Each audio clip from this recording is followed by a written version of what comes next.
in this year of hope. We are all prophets of hope. We are apostles of hope. We are disciples of hope. And I tell you, you and anybody out there can be the holy door that a Christian can pass through in time of need. Welcome to Break the Silence, the podcast by Aid to the Church in Need UK, where we discuss issues related to Christian persecution and religious freedom. Aid to the Church in Need, or ACN, is an international Catholic charity supporting persecuted and other suffering Christians around the world. I'm John Newton, the Communications and Research Manager here at Aid to the Church in Need UK, and I'm delighted to be joined by Bishop Wilfred Anagbe of Makurdi Diocese in Benue State in Nigeria's Middle Belt. Bishop Anagbe is the first Claretian bishop in the country's history, and during his 10 years, the bishop has repeatedly called for action to address the escalating insecurity in Benue, and we'll be discussing the current crisis in Nigeria today. So to begin with, thank you very much, my Lord Bishop, for being with us today. Thank you. I wonder, Thank you, John. Could I begin by asking you, what are the greatest challenges which you're facing in your diocese? Thank you very much, John. And thank the ACN for this opportunity to be able to share with the world and the people everywhere to know exactly what we are going through in Nigeria first, and then particularly in my diocese, Benue. It has been almost 2 decades of crisis, especially with the Fulani herdsmen, who, for me, properly I can describe them as Fulani terrorist herdsmen, because herdsmen, and they go about with ammunition, sophisticated weapons, harassing the indigenous communities in my diocese. And, Benue State is one of the states in the Middle Belt, which is operated called North Central. And Benue has about 4 Catholic dioceses, 4 Anglican dioceses, and Methodist dioceses. They have the Pentecost, that's independent churches, and the Trinity churches of the NKST. So it's predominantly Christian. Benue State is about 98 to 99% Christian. So we see no reason why we should be under this attack, which for me, with all various reasons, I classify it as a religious war targeted against Christians. And the biggest challenge is how to witness, to work with these people who are displaced on a daily basis. Because 2018 to present, have lost about 14 parishes. And when you mean parish in the setup back home in Nigeria, a parish will be about almost 20-25 kilometer radius, housing a lot of communities into one. It's not just a one-town church. And imagine 10, 12, 13, 40 parishes. So people have just been gathered into the cities. And in that way, it is difficult for them. Now, they are facing severe hunger, poverty, and then they are into untold hardships, which is really crippling the whole society. And to witness to these people is extremely difficult. What's it like to visit these communities immediately after they've been attacked? And what can you say to the people to give them hope? In some places, when they're attacked, they are driven out of the villages. So you can't visit the villages again. You can only meet them in the camps. And where they kill and then go, some remain, you can meet them. But it's difficult in the face of this situation. See people bleed, some people dead. What is it? We pray that God consoles us and give us the courage to remain to be Christians, to remain to be Catholics. And what is the state doing to help these displaced people? First of all, the state should be able to do more in terms of guaranteeing security to these communities, because that is the first thing that every government should be able to do: security of lives and properties. And that is one of the first clauses in the oath of office, to defend, to protect the lives and properties of the citizens and the territorial integrity of the country. And this is what is lacking. In this case, it is difficult because people who once didn't ask anybody to feed them, didn't ask anybody to take care of their needs, now they are dependent because they have been driven from their homes, houses burned, churches burned, schools destroyed, and so they're now in the camps. And no matter what you give, some have 5 children, some have 3, some have 7, as the case may be. And then children are not into schools. There's no health facilities.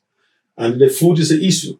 Water, sanitary issues, and all that. So the state cannot do enough to keep these people. And indeed, the church has stepped in, my Lord, haven't they, to help? I mean, you mentioned education. Yeah. I know, for example, we've been helping you to back scholarship. The church will do the little we can. This is just what the church is doing, just like a drop in the ocean. In the ocean. And so, but we have to be present to these people. We have to witness to them. Like for the past 3 years, I have started what we call education in emergency, whereby children of secondary school age are about 250 something right now in schools for the past 3 years who are in various and they're in boarding schools. Thanks to God, the ACN has been able to help, and they have taken to help them for the first 3 years and then evaluate and see how the program is going. And the dicastery of the migrants in Rome also took about 23 children again. And some men and women of goodwill are able to support and help, and that's going on. So with the support of the ACN, these children are receiving quality education to the best of the standard we have in the state. And the church has helped out in other ways, hasn't it, with the IDPs in communities? The church is still also in it because through the assistance of the government of Hungary, we are able to also to give relief materials, sometimes blankets, mats, food items to the malnourished children, and then so they were able to have things to sleep on. Especially now that the rains are going to come, they need blankets and mattresses. They need, buckets to take care of their needs. So some communities have been helping, organizations have been helping, and it is really, really encouraging for us. But then, when you look at the number that is in the camps, in Benue State alone, you have the neighborhood of 2 million displaced persons out of a population of 6.1 million inhabitants of Benue. And this is not just in Makurdi diocese, it's also in Tukbo. It's in Boko diocese, it's in Katana diocese, and we're all going through the same phase. And this shows that the government is not doing what it should do to protect the lives of the innocent citizens. But despite the situation of crisis, there is some good news, and the seminaries, it seems to us, certainly compared with the West, seem to be overflowing with candidates. Yeah, that's what I can describe as vocation boom generally in Nigeria, and in my diocese particularly for now, we have the seminaries in Nigeria have about 9 or 10 years of formation. You have the spiritual year with the novitiate, and then you have the 4 years of philosophy, 4 years of theology, so they will get a degree. And then we have the in-between, you have 1 year pastoral year to activity. So altogether about 10 years of formation. And Makurdi Diocese as president has 143 seminarians. 143? Across these stages of formation. Mm-hmm. So we can confidently say we have the vocation boom. And it is good because it is what gives our hope is in God. And so vocation, even during the time of the persecutions in the early church, in the early centuries of the church didn't suffer the want of the apostles. They were constantly known, and people were joined, added to the way of the followers of Christ. That's incredible, isn't it? So how do you feel about the future of religious freedom in Nigeria, given the challenges you're facing? It is actually difficult to predict what is going to happen, but I tell you, it's not an impossible task if the government is willing to do. Because the major problem that all our governments want to be politically correct, and so they don't want to address any issue as it comes. And so when you keep quiet over issue, gloss over the people, those who are perpetrators are emboldened. They do that with impunity and feel nothing will happen. If the government steps into it and addresses this issue, arresting the culprits, apprehending them, trying them, and prosecuting them, surely people know, there's a price that comes after these attacks. But for now, nothing. And that is why they are comfortably happy doing it with impunity. And they say we are responsible. Like the case in Owo. The Pentecost Sunday 2 years ago, they did and nothing happened. Look at the case in Plateau State, December 23. Over 200 people were slaughtered and nobody arrested one single soul. It happens in Benue steadily on the rise and nothing is happening. So they feel very courageous. And it's just around Nigeria everywhere. It's not just in Benue, but I'm telling you because particularly Makurdi is my diocese and I have concrete evidences to substantiate that this is it, because it is religious crisis, religious war, because once They drive out the villagers and kill some of them. They occupy the territory so the people can't go back. Why? And in some places, in Plateau or in Kwara, they change the names of the villages to their own names. I know in the past the Bishops' Conference of Nigeria tried to dialogue with the government to ask them about ways that they could help to address the IDP problems in the Middle Belt, and yet the conference was disappointed by the government's lack of response. Why do you think the government's been so reluctant to talk to the church? Really, for me, I keep telling everybody who cares, this is that it's purely an Islamic agenda, and I don't want to listen to anybody.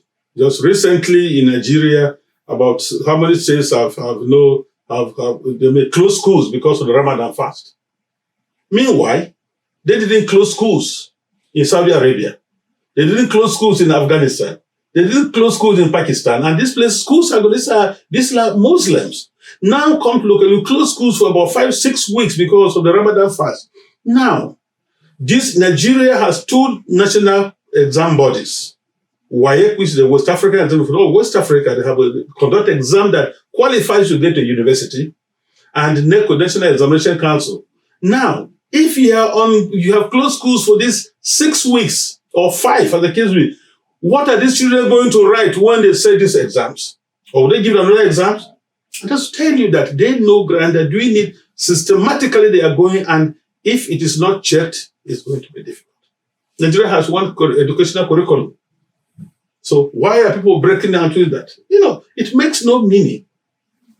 But because nobody has challenged them. No, we don't have a leader who stands and says the truth as it is. And Aid to the Church in Need has presumably helped in other ways in your diocese. Yeah. Can you possibly just mention a few of those for those watching? Yeah, Aid to Church in Need has been very helpful, not just but in Nigeria. They are there in Sokoto, they are in Kaduna, they're there in Katsina, and we're my diocese now. One, the educational issues, and then they are supporting giving us support to take care of the IDPs. So now the IDPs have been with us for over 10 years. I'm a bishop just for 10 years, but then they have been there before.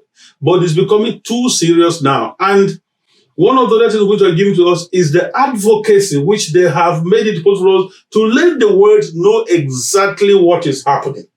Because I'm a victim. So I tell the story as it affects me as what it is. It's not just, I'm not an eyewitness. I'm a victim of this crisis. And it is because of the activities of the ACN that I'm able to talk to the world, to hear this narrative. I've already been able to change the narrative which the government was putting across that. The crisis is climate change issues, is tribal conflict. It's not climate anymore. Not just climate issue in this case. Climate change is not a Nigerian problem alone. It's a global issue. And no country in the world is killing their citizens to solve climate matters. And we shouldn't, it's an insult to say it's climate change. It's not. There's no amount of killing that's going to solve climate issues. That is the case. It's a matter of the conquest of the land of the indigenous people, who are predominantly Christians. And what I think strikes me is that the help Aid to Church in Need gives, there's so many different areas. That trauma counselling obviously is a very important one for those who have been forced out of their homes. I know we've also helped with religious dialogue to try and build up bridges with the Muslim community. And I think that the world needs to hear your voice, to hear your story, and understand that we need to stand shoulder to shoulder with our brothers and sisters during these times of terrible crisis. Yeah. If I might ask just one final question, my Lord Bishop, what message would you have to the benefactors who have made it possible for Aid to the Church in Need to give you help, be it the scholarships or the IDP aid or the training of the priests? I really want to thank the benefactors of ACN all over the world, here in the UK too, where I'm here now. And I want to thank them because it is through their support, through their contribution, that a lot is being done to put smiles on the faces of people whom we do not see, whom you people don't know. But it goes a long way in having to cater for them. Like the students, if they graduate tomorrow, finish their secondary schools, it's not Wilfred. It's not Makurdi Diocese, it's ACN that has supported this project. And I know I have seminarians, ACN have been giving me, scholarships to train my seminarians to have 143 seminarians. And with the dance that is crippled by one side, I tell you, it would have been invariably difficult to handle. And so with this support that comes in, not just only one place, but around the world, in Pakistan, it's happening, and other places in Nigeria and all around, I pray, Lord, thank them for being missionaries in their homes, because in mission, you can go on mission physically by moving to places, and you can also support the work of the mission by contributing effectively for the spread of the gospel. And all of us, in this year of hope, we are all prophets of hope. We are apostles of hope. We are disciples of hope. And I tell you, you and anybody out there can be the holy door that a Christian can pass through in time of need. Open those doors for ACN to do more greater works in the world. Thank you. Thank you so much, my Lord, for being with us today. And thank you for joining us. Please do subscribe to Aid to the Church in Need UK's YouTube channel and follow us on social media. And again, thank you and bless you for taking the time to hear the story about our brothers and sisters in Nigeria, told to us by Bishop Anagbe today. Thank you. Thank you. Thank you, John. Bye.